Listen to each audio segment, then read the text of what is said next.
Hello friends. आज के इस टॉपिक में, आज के इस क्लास में हम लोग जो कवर करने वाले हैं वो आपके ज्योग्राफी और ज्योग्राफी के जो है वो इम्पॉर्टेंट टॉपिक जिसका नाम है जलवायु, क्लाइमेट। तो इसी के बारे में हम लोग आज की क्लास में जानेंगे। तो सबसे पहले हम लोगों को समझना होगा कि क्लाइमेट है क्या। ठीक है, ये इम्पॉर्टेंट है। और आप लोगों ने ये चीज जाना होगा कि क्लाइमेट है क्या, इस बात को थोड़ा समझना जरूरी है। जलवायु का मतलब क्या होता है? जलवायु का मतलब होता है किसी एक एरिया में, किसी एक क्षेत्र में लंबे समय तक, काफी टाइम पीरियड तक, मतलब आमतौर पर अगर हम माने तो 30 वर्ष, 30 साल या उससे भी ज्यादा रहने वाला जो मौसम का एक पैटर्न होता है, एक पैटर्न होता है, उसी को हम क्या कहते हैं? आपको जलवायु कहते हैं। इसमें क्या क्या शामिल हो सकता है भाई? इसमें तापमान हो सकता है, ठीक है, या यानी गर्मी या सर्दी की बात करें, या बारिश की बात करें, या वहाँ की आर्द्रता की बात करें, नमी जिसको हम कहते हैं, हवा की दिशा एवं गति हो सकती है, ऋतुएं हो सकती है। तो अगर ये सब सारी चीजें अगर लगातार 30 या 30 से ज्यादा अगर होता है वर्षों तक, तो फिर हम उसे क्या कहते हैं? जलवायु कहेंगे। समझ में आ गया होगा, उम्मीद करता हूँ। लेकिन वहीं पर जैसे मैं एक बात, एक से दो फैक्ट आपको बता दूं कि मौसम क्या होता है। तो मौसम कुछ ही दिनों के लिए होता है। मौसम कुछ दिनों के लिए, कुछ समय के लिए होता है। लेकिन क्लाइमेट क्या होता है? कई दशकों तक उस मौसम पैटर्न को बनाए रखने की प्रक्रिया ही है। ठीक है। तो अगर राजस्थान की जलवायु की बात करें तो राजस्थान की अगर जलवायु की बात करेंगे हम, तो राजस्थान में कैसा है? शुष्क एवं गर्म। वहाँ की जलवायु क्या है? शुष्क एवं गर्म। लेकिन वहीं पे अगर हम केरल की बात करें तो केरल की क्या है जलवायु? जलवायु आर्द्र एवं समुद्री है। आर्द्र समुद्री है। अगर हम भारत की जलवायु की बात करेंगे, भारत की जलवायु के बारे में हम लोग आज, भारत की जलवायु के बारे में हम बात कर रहे हैं। भारत की जलवायु के बारे में बात करें, भारत की जलवायु, तो अगर हम इसके बारे में अगर बात करें, भारत की जलवायु के बारे में, तो भारत की जलवायु की विशेषता बहुत है। भारत की जलवायु का अगर बात करें तो भारत के जलवायु का प्रकार है, जैसे उष्ण कटिबंधीय आर्द्र है, उष्ण कटिबंधीय है। जैसे पश्चिमी वाला जो तट है, पश्चिमी वाला तट है, उसमें अंडमान निकोबार या ये सब, ये उष्ण कटिबंधीय, पश्चिमी तट जो है उसमें उष्ण कटिबंधीय जो ट्रॉपिकल वेट है। लेकिन वहीं पर हम बात करें कि राजस्थान और गुजरात वाला एरिया, दक्कन पठार, ये सब वाला पार्ट में उष्ण कटिबंधीय शुष्क जलवायु है। वहीं हम बात करें कि उत्तरी वाला जो मैदान है आपका, ये उत्तरी वाला जो साइड है, उसने उप उष्ण कटिबंधीय हैं, सब ट्रॉपिकल ह्यूमिड होता है वहाँ पे। लेकिन वहीं पर अगर हम बात करें हिमालय वाला पार्ट में, इस वाले पार्ट में, तो यहाँ पे कैसा जलवायु है? तो आपका हिमालय जल, हिमालय का। ठीक है। तो इस चीज को थोड़ा ध्यान रखेंगे। और अगर हम बात करें तो इस पार्ट के थोड़ा, इसके अंतर्गत हम लोग सारे चीज़ों के बारे में हम बात करने वाले हैं। थोड़ा पढ़ते हैं इसको पहले, उसके बाद हम कुछ इस टाइप पर जो ऑब्जेक्टिव बनेंगे उसको भी हम करेंगे। तो पहले पढ़ते हैं, ध्यान देंगे यहाँ से।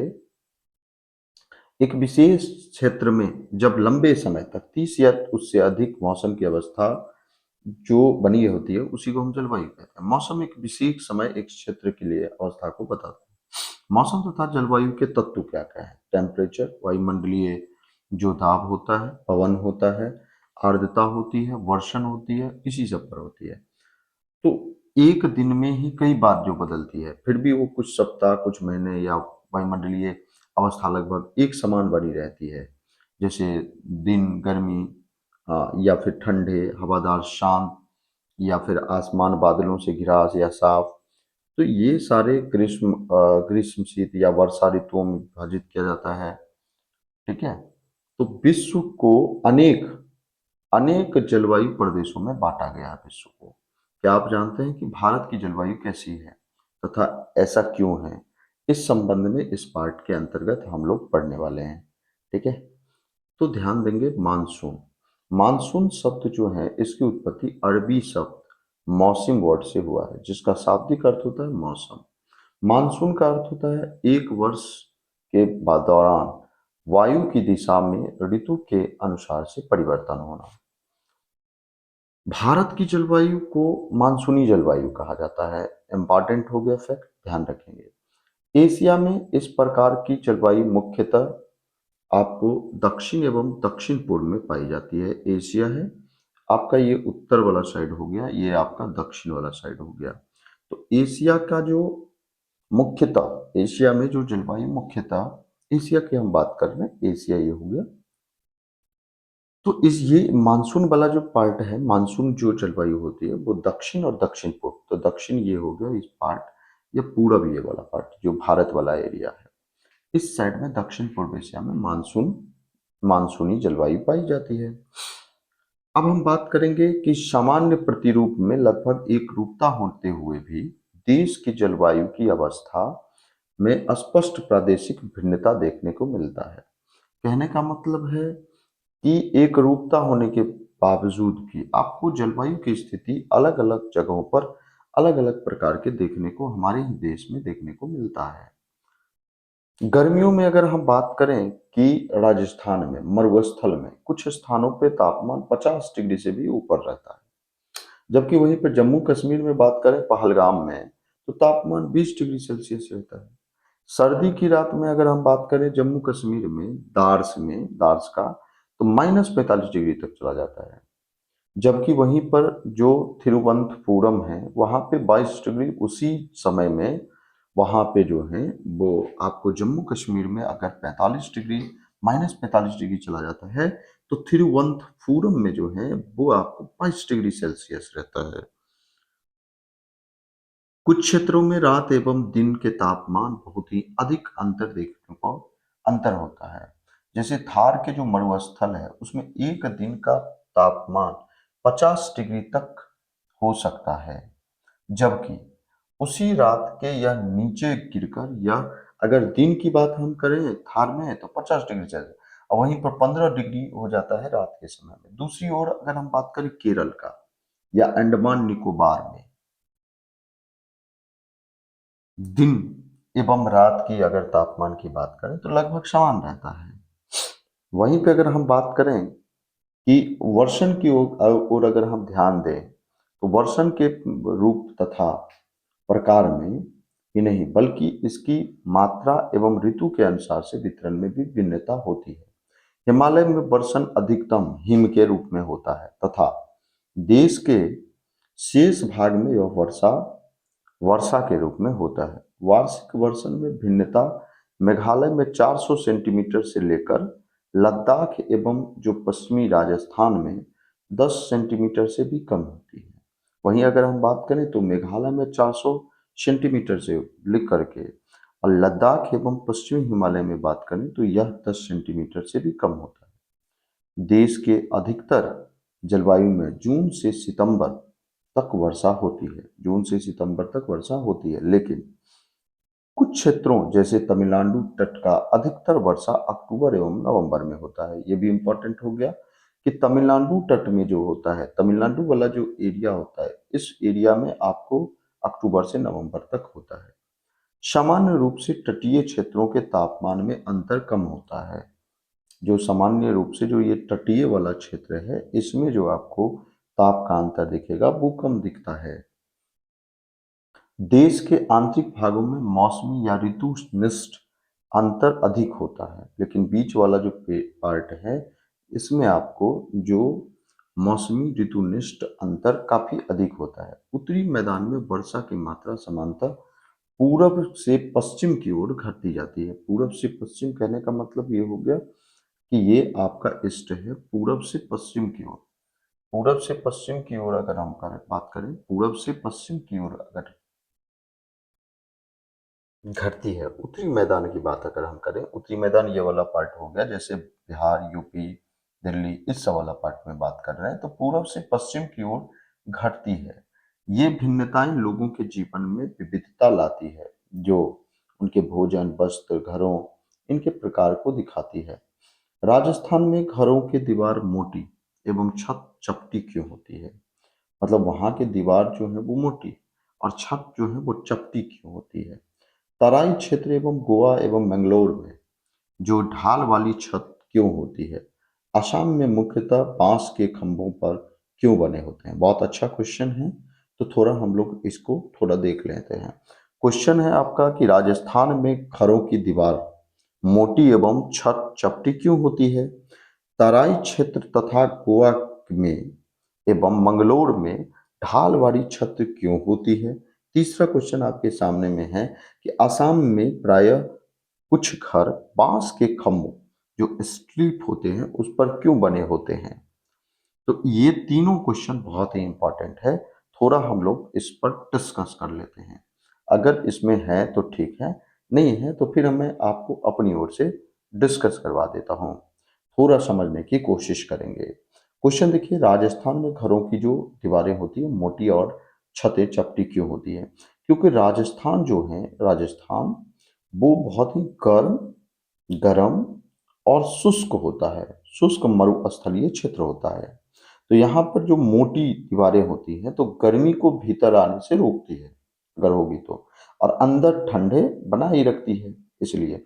और चपटी क्यों होती है? तो इसलिए होती है क्योंकि बारिश बहुत कम होती है, ना के बराबर होती है।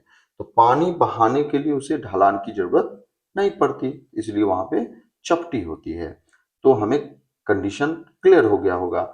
वहीं पर अगर हम बात करें, दूसरा क्वेश्चन आपसे पूछा कि तराई वाला जो क्षेत्र होता है एवं गोवा एवं मंगलोर वाले में ढाल वाली छत क्यों होती है? तो ढाल वाली क्षेत्र क्यों होती है? इसका कारण है कि इन क्षेत्रों में बहुत तराई वाला जो क्षेत्र होता है इसमें वर्षा बहुत अधिक होती है। तो बरसात का पानी आसानी से बह जाता और छत पर जमा नहीं हो, तो इसलिए वहां पे तराई वाले क्षेत्र में, गोवा और मंगलोर वाला क्षेत्र जो होता है उसमें ढलान वाली छतें होती है। इससे घर सुरक्षित और पानी रिसने का समस्या नहीं होता है। वहीं पर अगर हम बात करें कि असम, असम वाला एरिया में अगर हम बात करें, असम वाला एरिया जो होता है वो जो उसमें बांस के खंभों पर क्यों बनाए जाते हैं? तो असम में बाढ़ प्रभावित क्षेत्र होता है। तो जब बरसात में पानी ज्यादा उफान पर होती है तो निचले क्षेत्र जलमग्न हो जाते हैं और घरों को बांस के खंभों पर ऊंचा बना करके रखा जाता है ताकि पानी से घर का आस सामान जो है वो सुरक्षित हो जाए। तो इस प्रकार से भारत के अलग अलग इलाकों में घरों की बनावट वहां की जलवायु और भौगोलिक स्थितियों पर डिपेंड करता है। इस चीज को ध्यान में रखिएगा। अब हम बात करेंगे जल व्यवीय नियंत्रण। ध्यान देंगे, जल व्यवीय नियंत्रण किसी भी क्षेत्र की जलवायु को नियंत्रित करने वाले 6 प्रमुख कारक हैं।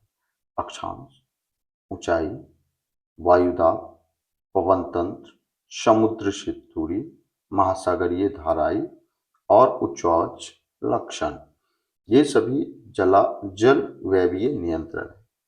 पृथ्वी की गोलाई के कारण इसे प्राप्त ऊर्जा की मात्रा अक्षांशों के अनुसार से अलग अलग होती है। पृथ्वी की गोलाई के से इसे प्राप्त सौर ऊर्जा की मात्रा अक्षांश के अनुसार से अलग अलग होती है। इसके परिणाम स्वरूप तापमान विषुवत वृत्त से विषुवत वृत्त ये हो गया, से ध्रुव ये हो गया, ध्रुव की ओर ये घटती है। अक्षांश, अक्षांश जो होती है वो लाइन धीरे धीरे घटती चली जाती है। जब कोई व्यक्ति पृथ्वी की सतह से ऊंचाई की ओर जाता है, जब कोई व्यक्ति पृथ्वी की सतह से ऊंचाई की ओर जाता है तो वायुमंडल की सघनता कम होती जाती है और तापमान घट जाता है। इसलिए पहाड़ियों पर गर्मी के मौसम में भी ठंडा होती है। किसी किसी भी क्षेत्र का वायु दाब एवं पवन तंत्र उस स्थान के अक्षांश एवं ऊंचाई पर निर्भर करती है और इस प्रकार यह तापमान एवं वर्षा के वितरण को प्रभावित करता है। समुद्र का जलवायु समकारी प्रभाव पड़ता है। जैसे जैसे समुद्र से दूरी बढ़ता चला जाता है, जैसे जैसे यह प्रभाव कम होता है। जाता है एवं लोग विषम मौसमी अवस्थाओं को महसूस करते हैं। इसे प्रायद्वीपीय अवस्था, गर्मी में बहुत अधिक गर्म और सर्दी में बहुत अधिक ठंडा कहते हैं। महासागरीय धाराएं समुद्र से तट की ओर चलने वाली हवाओं के साथ तटीय क्षेत्रों को जलवायु को प्रभावित करती है। उदाहरण के लिए कोई भी तटीय क्षेत्र, वहां गर्म या ठंडी जलधाराएं बहती है और वायु की दिशा समुद्र से तट की ओर तब तक तब वह तट गर्म और वो ठंडा हो जाती है। तो यहाँ पे क्वेश्चन बहुत अच्छा है कि अगर विश्व की क्वेश्चन है, बहुत अच्छा क्वेश्चन है ये, ध्यान देंगे कि विश्व के अधिकतर मरुस्थल उपोष्ण कटिबंधीय भागों में स्थित महाद्वीपियों के पश्चिमी किनारे, ध्यान देना क्वेश्चन पे, बात को थोड़ा ध्यान देंगे, क्वेश्चन आपसे क्या कह रहा है वो समझने की कोशिश करेंगे। क्वेश्चन कह रहा है विश्व के जो अधिकतर मरुस्थल उपोष्ण कटिबंधीय भागों में स्थित जो महाद्वीपियों द्वीपों के पश्चिमी किनारे पर स्थित क्यों है। तो ये आपका क्वेश्चन है, ध्यान देंगे। तो विश्व का जो अधिकतर मरुस्थलीय है पार्ट, वो आपको अधिकतर मरु उपोष्ण कटिबंधीय भागों में स्थित महाद्वीपों के पश्चिमी किनारे पर क्यों स्थित है, इसको बताना है। तो ये जो उपोष्ण कटिबंधीय उच्च दाब क्षेत्र, ये होता क्या है, उसका कारण समझिए कि भूमध्य रेखा से लगभग 20 डिग्री से 30 डिग्री तक का अक्षांश जो होता है, 20 डिग्री से 30 डिग्री का जो अक्षांश होता है, ये 20 डिग्री हो गया, 20 से 30 डिग्री का जो अक्षांश होता है वो उपोष्ण उपोष्ण उच्च दाब पट्टी होती है। यहाँ हवा जो है नीचे की ओर चलती है, नीचे की ओर चलती है, मतलब हाई से लो की ओर चलती है 20 से 30 डिग्री में। यहाँ हवा नीचे की ओर चलती है जिससे बादल नहीं बनते हैं और वर्षा बहुत कम होती है वहां पे, ठीक है। और इसलिए वहां पे मरुस्थल का निर्माण करता है खास करके। जैसे अगर हम बात करें तो जैसे सहारा हो गया अफ्रीका का, अगर हम बात करें मतलब जो शुष्क वाला एरिया, यानी कहने का मतलब जो मरुस्थल वाला एरिया है, उसमें क्यों होता है साहब, तो खास करके ये एरिया होता है 20 डिग्री और 30 डिग्री के बीच वाला। तो इसमें क्या होता है कि आपको उपोष्ण उच्च जो दाब पट्टी होती है यहाँ पे, तो इसमें क्यों होती है भाई, तो यहाँ पे हाई और लो का बात होता है, लो प्रेशर, तो हमेशा हवा हाई से लो की ओर चलती है, तो नीचे की ओर हवा चलती है, इसलिए बादल नहीं बनते हैं और वर्षा बहुत कम होती है। ऐसा हो गया सहारा वाला, भारत में थार वाला हो गया, भारत पाकिस्तान में, उसके बाद अरेबिया, इन सब में जो है उपोष्ण कटिबंधीय उच्च दाब क्षेत्र बनते हैं। लेकिन वहीं पे अगर हम कोल्ड ओशियन वाली बात करें, एक चीज एक और बात कर लेते हैं थोड़ा, उसके बाद हम लोग आगे बढ़ जाएंगे। जो अगर ठंडी ठंडी समुद्री धाराएं, ये क्या होती है, थोड़ा इसको भी चर्चा कर लेते हैं। ठंडी समुद्री धाराएं क्या होती है, जो पश्चिमी तट पर अक्सर ठंडी धाराएं बहती है। जैसे आपको पश्चिमी तट का मतलब हो गया, आपको जो मतलब पूरा विश्व है तो पश्चिमी वाला पार्ट कौन सा हो गया, जैसे अगर पश्चिमी ये वाला पार्ट हो गया, तो इधर ठंडी क्यों होती है, क्योंकि यहाँ पर क्या होता है ना कि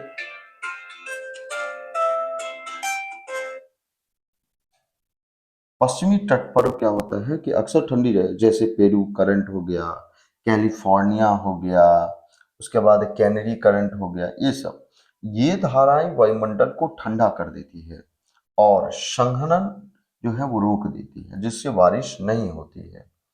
जैसे शुष्क मरुस्थलीय क्षेत्र, जैसे ये आपको कहाँ पे होता है ठंडी आ गई, तो आटाकामा मरुस्थल जो चिल्ली होता है वहाँ पे होता है, पेरू में होता है, ठीक है, अफ्रीका के नामीबा में होता है, मरुस्थल में होता है, इन सब में होता है, ठीक है।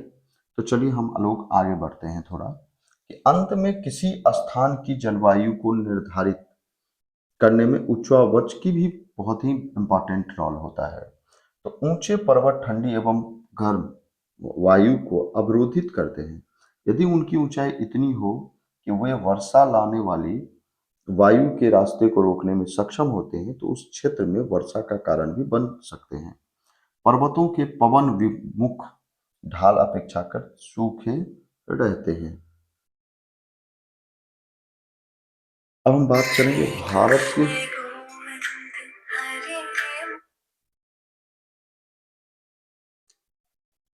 भारत की जलवायु को प्रभावित करने वाली बात करें हम कि क्या क्या कारक है, तो अक्षांश कर्क वृत्त के मध्य भाग जो पश्चिम में कक्षरन से लेकर पूरब में मिजोरम। तो पश्चिम में हम बात करें किधर, पश्चिम में ये वाला पार्ट जो गुजरात से लेकर जो मिजोरम में पार्ट है से लेकर के से होकर गुजरती है। और देश का लगभग आधा जो है वो कर्क वृत्त के दक्षिण में स्थित है। कर्क ये हो गया आपको कर्क रेखा 23.5 डिग्री जो हमेशा उसके दक्षिण में इस पार्ट में है कर्क के। तो उस उष्ण कटिबंधीय क्षेत्र है जो कहाँ पे है, ये उष्ण कटिबंधीय क्षेत्र है। कर्क वृत्त के उत्तर में स्थित शेष भाग, कर्क के जो उत्तर में जो शेष पार्ट रह जाता है उसको उपोष्ण कटिबंधीय है। इसलिए भारत की जलवायु में उष्ण कटिबंधीय जलवायु एवं उपोष्ण कटिबंधीय जलवायु दोनों की विशेषताएं उपस्थित है। ऊंचाई भी इंपॉर्टेंट है। और हम भारत की उत्तर में हिमालय पर्वत है, इसकी औसत ऊंचाई 6000 मीटर है। भारत का तटीय क्षेत्र भी विशाल है, यहाँ अधिकतम ऊंचाई ऊंचाई जो है वो 30 मीटर है। हिमालय मध्य एशिया में आने वाली ठंडी हवाओं को भारतीय उपमहाद्वीप में प्रवेश करने से रोकती है। इन्हीं पर्वतों के कारण इस क्षेत्र में मध्य एशिया की तुलना में ठंड कम पड़ती है। वायु दाब एवं पवन इसका भी इंपॉर्टेंट रोल है। भारत में जलवायु संबंधी मौसमी अवस्थाएं निम्नलिखित अवस्थाओं से संचालित होती है। वायु दाब एवं धरातलीय पवनें, ऊपरी वायु परिसंचरण तथा पश्चिमी चक्रवाती विक्षोभ एवं उष्ण कटिबंधीय चक्रवात। इन पर जो है इतने प्रकार के होते हैं।